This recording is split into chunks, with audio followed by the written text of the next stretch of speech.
our in-house analyst and economist, as well as a public affairs analyst, Dr. Aliu Elias, in the studio, who is a regular, and he will be joining us to share his thoughts on us on some of these concerns surrounding the hike in interest rates, as well as the unemployment rate that is currently on a steady rise in the country.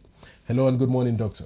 Good morning. Thank you for having me. Thank you so much for always finding the time to come on the program. Thank you. It's my pleasure. Well, it appears that Nigerians often wake up with one story or the other in the news concerning how the inflation rate is rising, or the interest rate is on a steady rise, or how unemployment is ravaging parts of the country.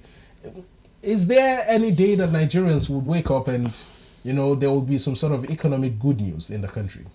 Hopefully, maybe next 20, 30 years. well, what do you make of the new development with the recent CBN's hike in interest rate, about 27.25%, which many experts believe would sort of cripple the economy some more, especially the private sector businesses? Honestly, it's actually defy logic, and we find it difficult to even comprehend as economists, because having seen the way the economy is going, and instead of us to tarry, to hold on to MPR, we see an increase of 50 basis points, and it's quite surprised. And coincidentally, the NBS also brought out their own and said we are having higher, the unemployment is getting higher. The more, and you could see it's just two things that are responsible for each other, because once interest rate is high, that simply means MSME will be out of business, manufacturing sector will not be able to go to banks to borrow loan, and because of that there will not be production, and when there's no production there will not be employment, and when there's no employment we will have low GDP. So now it's clear that what the policy decision of CBN is actually crippling the economy, because you are trying to sacrifice growth because you want to bring down inflation. And for me, I think that is not correct. They have to review it. If not, it will continue, because you recall that since this present CBN governor became governor, up till now he has been increasing the MPR up to date. And for what he's actually doing, he said he wants to bring down inflation, and you see inflation actually came down. But the factor that bring inflation was the increment in farm produce, and which is quite temporary and marginal. So I think someone need to talk to him, maybe Mr. President, and I think the coordinator of the economy himself, the vice president, I think they should also talk to him, because the more he do this, the more it discourages businesses, and for business to be out, to come back is always difficult, because when you are out of business, to go to bank to borrow is quite not encouraging anymore. Now the National Bureau of Statistics released the reports that as of 2023, about 4 million Nigerians were unemployed. I don't think there's been any figure for this year yet, but with the look of things, it's certainly going to be a higher figure. In a country like Nigeria, where people sort of are now looking towards self-employment, everybody is now a CEO, everybody is now a business owner, SMEs are in vogue now. Why do we have 4 million people out of jobs? Even as that last year, I think it is underreported, because how can you say 4 million Nigeria is unemployed? That is underreported, because you recall that they rejig and change the basis of calculation. Yes. They said there's a new one by ILO and they are adjusting, but unemployment certainly will be there, like those factors I mentioned, because when you don't have companies employing people, unemployment will become much more. Then you made mention of CEO, people becoming the boss of their own. The fact is that the enabling environment is not even there. Yes. If it's there, it's not bad to be on your own. I think it's a good thing, and that's why we said, I read somewhere in the paper today that the Nigerian University Commission is reviewing our curriculum. So what does that simply mean? That simply means they have recognized that even what we study in school does not encourage us to be self-employed. Because if you study, my first degree I study economics. So for me to be professional, I have to go for masters, But if I study computer economics, when I'm graduating, I can go to computer and know extrapolate, know evaluate and do some Because e-view you have better knowledge and better knowledge how understanding. to regress. So even if you Exactly. don't want to go for a master's, I it can covers start. things. I start work immediately. Yeah. For instance, someone who also study physics, you can't compare to somebody who study physics electronics. Because if you study physics electronics, even phone, you can sit down and start, solving our problem immediately. So we need to configure our curriculum that will make sure that after we graduate, we can get job. But for me, unemployment will continue to happen. Perhaps let's talk about underemployment. That's another factors, like especially in this economy. Yes. Most people are doing work that cannot, that they are, the money they are collecting as salary cannot take them home, simply because of the economy. So that is there, and we still have a problem. So I think it's underreported. I truly believe that the issue of underemployment is one that maybe has been relegated to the background. Most people just focus on, oh, these people are employed, these people are unemployed. But how about the ones that are underemployed, the ones that are underpaid? We saw the issue of the 70,000 naira minimum wage, which the federal government mandated would cut across, the public and private sector as well. But we all know that there are some people who aren't still meeting up to that 70,000 naira minimum wage, not because they don't want to, but because of the crippling economic hardship Right. that is affecting their businesses. Right. Let's even take it to the federal government that said they want to increase to 70,000, even though they've not started paying. How many can they employ? At most, if you calculate the federal staff, state staff, and local government staff, you may not have up to 15 million. And we have about 150, 120 million employment category. That simply means that the private sector will need to employ them more. Then how many private sector can even afford that 70,000?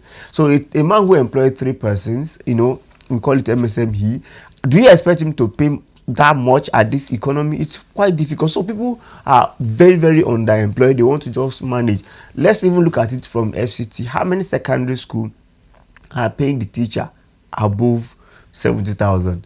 When you look at it from that perspective, you now see that most people that are getting employed in most private sector are underemployed, and the money cannot take them home. Yeah. But there is no employment that they will say, okay, let me choose this for this. And that's why most people are resolving to to self-help. People even prefer to be a lesson teacher compared to be school teacher. Yes. Do you see the difference? Because by the time they are school teacher, maybe their salary is 70,000, but if you are a lesson teacher, you can do 1, 2, 3 homes and get up to 100,000. So people are actually underemployed.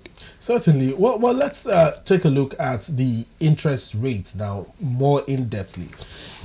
Somebody watching now who probably doesn't have the in-depth knowledge of economics like you do will be wondering, what impact will this, this is like the 5th consecutive time the CBN is hiking the interest rate. What impact does it have on businesses, especially SMEs? Like we were talking about SMEs with just 3, 5 staff. How will it affect them at the verge of a potential tax revenue hike by the federal government? Right. So a good example is I go to bank, I borrow 100 naira, and I'm to pay 30 naira on that 100 naira. So before I will pay my rent, before I will service my equipment, before I will even pay staff, how can I pay back that 30? That means you have eroded the profit I'm going to. So if the profit margin should be 10 naira and you are paying debt of what?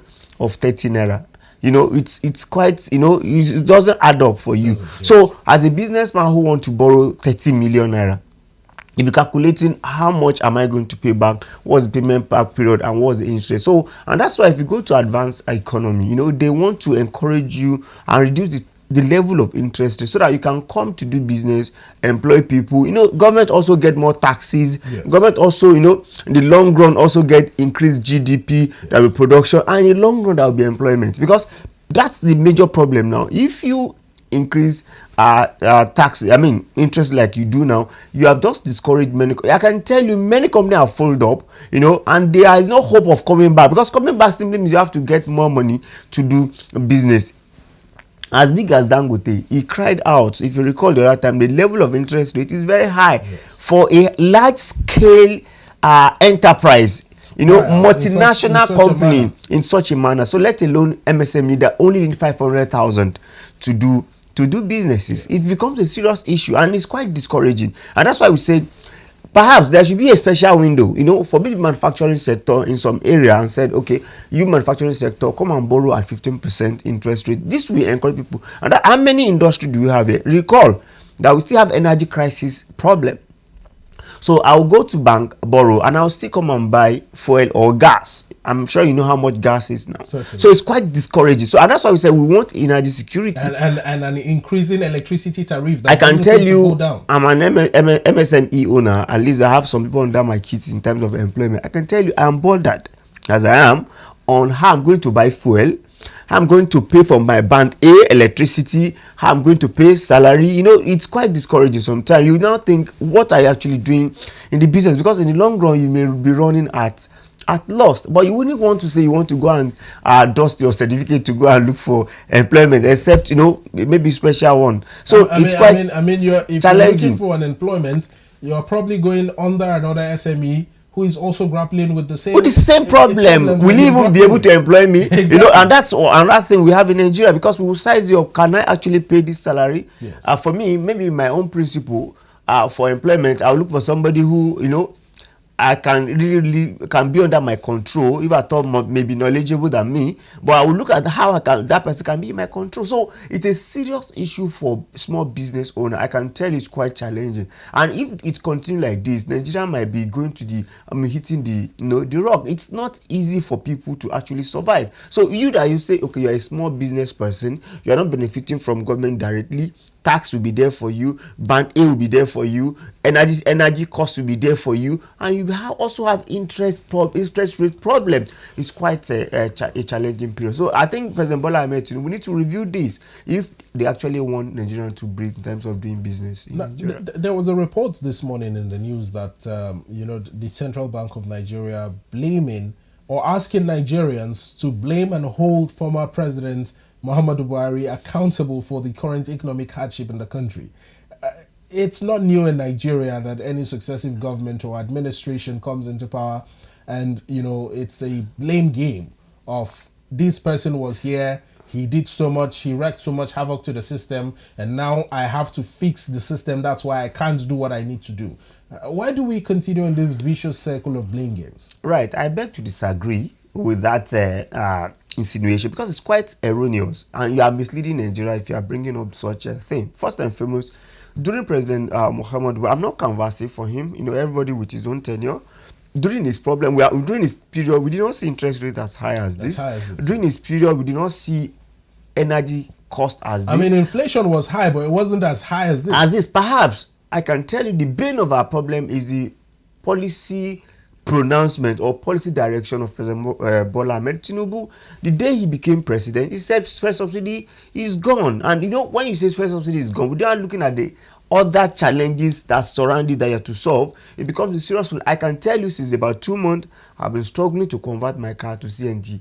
You mentioned it here. I'm still on it now. I've not gotten any copy simply because I look at that cost. It's quite enormous for us, and what it is all about policy direction. Now you want to remove fuel subsidy, and you said the alternative is to convert to CNG, and the CNG is not available. You said you want to remove fuel subsidy, and our refinery will be working. Up to now, it is not working. So it is quite clear that it's self-inflicted problem. I wouldn't want them to take it to President President Muhammadu Buhari. Perhaps remember, these people are in the same party. Yes. You are in the same party and you've seen the direction of things. So I think it's policy direction problem. Let's go back to Cardoso. Yes. During the Emefiele, everybody with his own way of doing things. During Emefiele, it was not as worse as this. Cardoso was also in the system at the time, a huge decision maker in the CBN. Right. So it's a serious problem. So for me, I think they should take the past administration. Perhaps if you are even blaming him after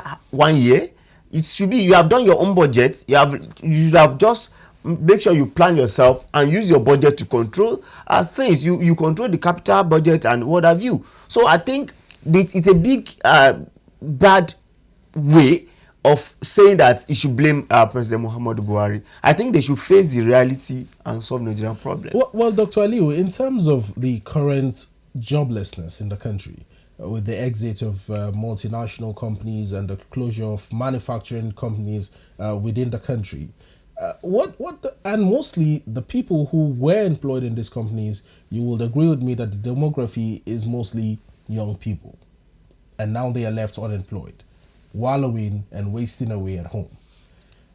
Are we seeing an adverse effect, especially on how our security system or structure in the country would likely be compromised by these joblessness that is ravaging, especially the younger generation? It has a correlation when there is unemployment, when there is joblessness, when the category of youth and I do and it's devil's workshop. It's a common saying. So it's like that. But let's look at GSK. Company called GSK that is a pharmaceutical, yes, a pharmaceutical company. Do you know they left this country because of this policy somersault? Now, inhaler that's been sold at 2,000 is now 10,200. Look at the gap. In fact, one of the things that has that this policy has actually affected again is that pharmaceutical area. Do you know a common drugs that we used to purchase at 100 naira is now 400, and it's a function of policy direction. So for me, joblessness will continue unless we want to do more in terms of creating enabling environment for in-house business, because there's what you even call import substitution, just like what Dangote did now. It's called import substitution. We cannot import to an extent again in terms of fuel. So I think government is supposed to look at that direction. Since all these multinationals are going, empower local industry, avail them some fund, give them special window to access fund, let them take over, or we call it backward integration, anyone you want to call it. Make sure that anything that is going out, we have a better alternative in Nigeria. We wouldn't say they shouldn't go, because they are not Nigerians. People like Dangote, people like Tedola, people like they will still remain one way or the other. Perhaps there is also repatriation. So these are the things. So I think we need to review our policy direction in this administration to encourage people to do but it's quite surprising as well, because we know Tinubu to be a shrewd businessman as well, yes, who invested in Nigeria. In fact, I doff my cap for him. A seasoned banker as well. He invested in Nigeria and is an oil expert to guru in that area to become treasurer in such a. So I expect him to understand the dynamics in the economy and how to encourage people to actually come invest in Nigeria. Well, the president of the Senate, Senator Godswill Akpabio, for quite some time now has been vocal about the hardship in the country, and we saw in the news on the Daily Independent newspaper. Now I'll read it out and I'll come back to you to get your reaction to this. Let's pick up the Daily Independent together as I read out the headline again, as earlier seen. On the front page of the Daily Independent, you'd find Nigerians grappling with realities of soaring living costs, says Akpabio. Says challenges testing every fabric of our society. It's quite interesting. This is the number 3 person in the country whom, most people, especially people at the grassroots, might think that, because he's at the top there, he might not be able to relate to, the sufferings of Nigerians. But he's out here telling the president that Nigerians are suffering, and they are being tested and pushed to the brink of break. Right. Actually he represented some people, yes, as a senator before he became Senate president. He must have seen the hands even within his constituency. Yes. And I'm happy that this is actually coming from him, because I must tell you, this is quite surprising as it's coming from him. That should have shown that they have seen the reality of the economic challenge on Nigeria citizen. It's quite brightening. If you see some graphics we saw in Lagos where people are trekking, people cannot afford to pay, and we saw a lot of taxi drivers who have decided that no, when it is also period that there's no rush, I will park my car. I mean, even here in Abuja, so, I for one, I witnessed a scenario where a taxi driver picked people up, about 2 people, in his booth, because I think they couldn't afford to pay to sit inside the car. I saw one yesterday, was more surprising. The person was tied by the boot alongside some goods. I was it's quite worrying. Is that what we have? No, that what we have become? Is that honestly, the level that the country has? I can tell you is the reality. People that live in some maybe sides of Abuja, you could see them. They would jump onto a pickup, and 30 people have to be there because of the transportation. It's a usual sight along the Maraba Maraba, axis. Yanya axis. No, it's where maybe because you people- are familiar with that. Yeah. It's the same thing with other side as well. We Yes. have been saying it, and it's quite worrying. I can also tell you most offices now schedule how people comes to work. You know, say you come Monday, Tuesday because of transport. You take over Wednesday, Thursday. I can also tell you that most plazas in Abuja now people sleep. You know, because you cannot be living far and be coming. So, from you to go home every day, you must make about 5,000 naira as profit. Yes.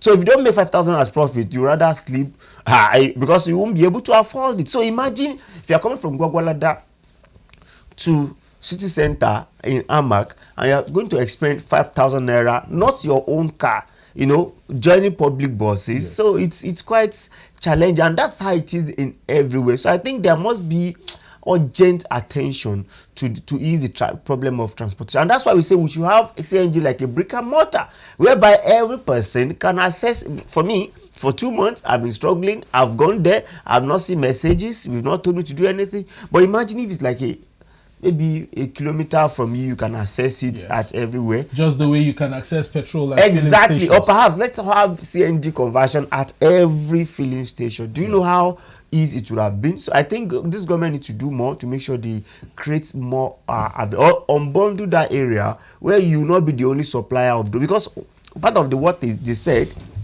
where I went to convert, that I was made to know that government has not supplied them the material. Yes. So imagine if average person can go to India. I think they patronize India more now to access that. You know, it becomes very easy. And the day I went there to the guy that was converting, because I have to go to the factory, he said he's the only one converting, and it will take himself 2 weeks to convert 7 cars.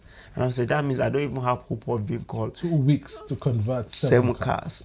Let's even celebrate him, because I saw him, you know, working. Doing a lot of work. It's not easy. I think we need to train more people in that area. But do you think that maybe, just maybe, the whole issue of CNG is being stemmed down or suppressed so as not to disrupt the oil and gas industry that is already booming and enriching the pockets of the elite in Nigeria? Well, let's be honest. We can have a theory that will say that once you are in business, yes, and you think your competition is bringing something that will kill your business, you also find a way to discourage that business. It happens, because that's why but business. Is that the situation in this case? Well, I wouldn't say so, because government is in charge now, you know, and expect government to do more. You know, when we say government is in, except those government people in charge that have compromised the processes, yes, because it is their own responsibility to bring abundance, you know, CNG materials. So actually pushing we are gas country, and according to government, it's always flare away. But sometimes it's becoming surprised, because we look at cooking gas now. Do you know how much it is now also? So we have energy crisis in Nigeria, and any country that does not have energy security is at the brink of having economic problem. Now, Dr. Aliyu, you keep mentioning that the federal government or the government at all levels need to actively take actions or take measures that will ensure that the sufferings of Nigerians are elevated and, you know, people can live decent lives. Kudos to Governor Adeleke of Osun State, who has reduced. Now, in the news, it says that Adeleke reduces work days for Osun workers, extends palliative payments. Even though it appears as if this is a short-term remedy to a long-term problem, it's also as if he's the only person who is in touch with the reality of what is happening with people in Nigeria. I think Lagos State governor started it, and for me, it is a serious contradiction. Why so? Yes, because how can you say people should reduce their work period because of CNG, because of the cost of transport? Why not solve the major problem? Because if you say people should reduce their working it period, reduces productivity. It reduces productivity and GDP automatically. So you are saying that the drivers who usually pick them should not be available for the driver to pick them. You're also saying that the bill or the file they're supposed to pass in their office should delay for more 2-3 days. That's what it simply means. So it's a serious contradiction. So in as much as he's doing this to help elevate their sufferings, he's also crippling the economy indirectly. It's crippling the economy, and it's have much more negative. That's why I say it's going to be counterproductive. productive. Yes. Because you are saying that don't come to work because of your because transportation is expensive. Do you know the how do I call it, the ripple effect of that on the economy, on the person is supposed to deal with? You're also making him not to be productive, so it's counterproductive for me. I think it's not a good solution to our Nigerian problem. All right, Dr. Aliu. Now let's move on to other issues in the news where the federal government has revealed that it may spend well over 236 billion naira monthly on imported as well as Dangote petrol following the saga surrounding the fuel subsidy. Now, the oil and gas industry in Nigeria has been rocked by a lot of internal crisis, and a lot of Nigerians are looking towards the end of this problem, this rift that continues to bedevil the system. How would you react to this particular development, the statement by the federal government on how much it might expend monthly on imported and Dangote petrol? Right. Well, I'm not bothered about how much they will be expending in terms of making Nigerians to feel better. But the thing is, let's have affordability and availability. You know, it's not about how much you spend, because you know this is federal government, yes, and they are taking the lead, and they're taking it from government coffers because it's their own problem. You know why? If our refinery is working, yes, we wouldn't have issues at all, because our refinery would have cushioned the. If I can tell you that our forest problem, it's the importation of fuel take 40% of our forex problem. Imagine it's being killed. Yes. We wouldn't have issues on forex, and we wouldn't have this level of inflation, you know, because look at dollar now is about 1,670 naira. So if we can nearing 2,000, if you can kill that forex, you know, issues by 40%, you know, it will be like 700, 800, and that's what we should focus on. And that's why I said I don't understand why our refinery cannot work. Tinubu promised us, National Assembly promised us, you know, even NNPC promised us, they even promised NLC. We've not seen it work. So I'm not bothered about how much they want to spend, because I don't want to even look at the figure, but I want it to be available, because beyond how PMS is expensive, it's still not readily available in Nigeria. It's a serious problem. Well, Dangote has also called for a removal of fuel subsidy in the news. Many Nigerians will be wondering, is there another removal of fuel subsidy apart from the one declared by the president on the day he was sworn into office? Right. You know, they have different name for it. They call it shortfall. They call it under recovery. But yes, for a layman, it is fuel subsidy. Well, how would you describe it as an expert? Right. I think Dangote himself, you look at Dangote himself, you know, when he said fake and NNPC is going to determine how much he will sell, it simply shows that he wants to sell to Nigeria at global price. Yes. So global price maybe as at then it was 1,117, whereby if government now buy it from him, you know, it will be reduced by federal government. But buying from Dangote, for me, I think it's still better than importing, because by importing you are bringing much forex problem into the country. Right. By importing you also deny employment opportunity. By importing, you are also denying us balance of trade and balance of balance of payment. So for me, if I should that Dangote said they should remove a subsidy if there is availability. So let me give you an example. Yeah. If a refinery is working, let's say among the four, let's say two, maybe one in Port Harcourt, one in Warri is working, and Dangote is also producing. Do you know what happens when there is demand and supply? When there is what we call competition, yes, what will happen? There will be, you know, when there is supply, demand will be less. You know, we will have abundance. Our tank farm will be filled up with what? With fuel. What will happen? There will be reduction in the price. Perhaps government can use their own, which is the government own, because you get crude from yourself and you are producing by yourself. You can say, okay, our own product is going to be sold at 700. Dangote will say, okay, my own is 750. It's now left to the marketers to choose which one they want to actually go for, and that's where we need competition. But as it were now, we don't have a Nigerian refinery working, so Dangote is at liberty. Perhaps he's a businessman, he wants to sell more. I can tell you globally, Nigeria is still the best market for Dangote. I watched on the dailies one day, they said the president of Botswana is calling Dangote to come and invest in you know, I was not thinking, are you using this to spite Nigeria or to do what? Because Botswana population is not more than 2 million, which is not up So the smallest state. why do they think we'll need to go Why and don't they, we invest? need to for we to even bother about that? It's not up to Bayelsa, which should be the smallest states in Nigeria. So Dangote also know that Nigeria is the best market and the highest, that where you can actually get. So for me, for you to say remove fuel subsidy, for me, we want you to remove fuel subsidy, but do the normal things. Make sure there's availability and there's affordability. Then we can remove fuel subsidy. Nigeria don't say don't increase marginally, but don't increase beyond our capacity. Well, Doctor, let's move on away from this. We have just about 6 minutes to wrap up this conversation, and Right. there's something else I want you to touch on. Excuse me. Now, this is the issue of the army discharging a female soldier who accused an officer of sexual exploitation, advances and exploitation in his office. Yesterday, we saw a statement, a press conference by the army spokesperson who refuted these claims and said that the female soldier had been discharged since July and that it wasn't only of recent, but from social media reports and the video that came out, the video was quite recent.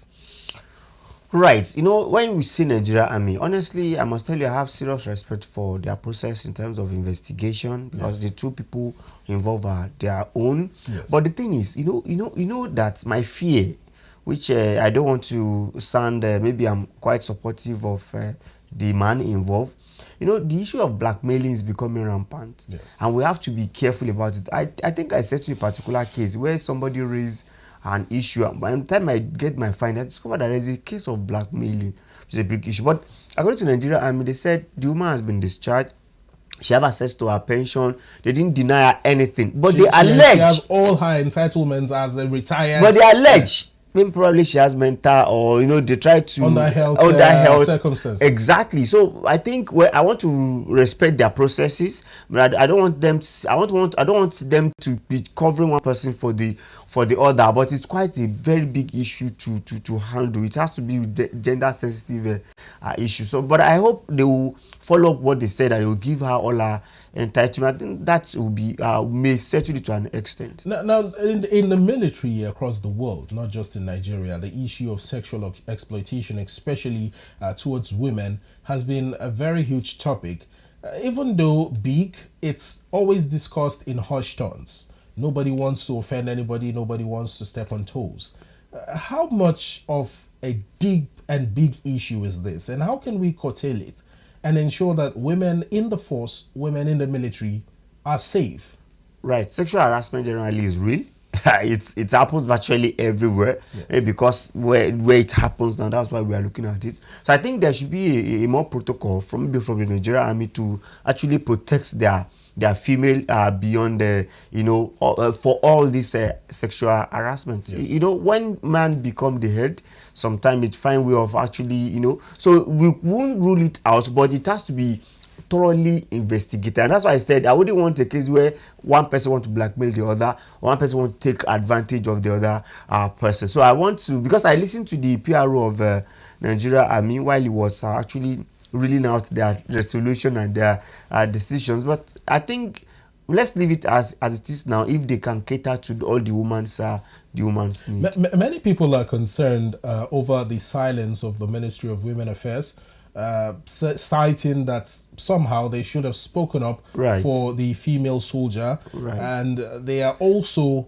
against the citation of mental disorder or mental challenge that the army made on the female soldier, as well as the exoneration of the officer that was accused. Honestly, you recall that the madam for Ministry of Women Affairs, she's very vibrant and she's not known to be silent on issues. Maybe she's privy to some information as well. Perhaps it's not too late. She can still come out to say something, but I knew that she wouldn't want to take that for granted.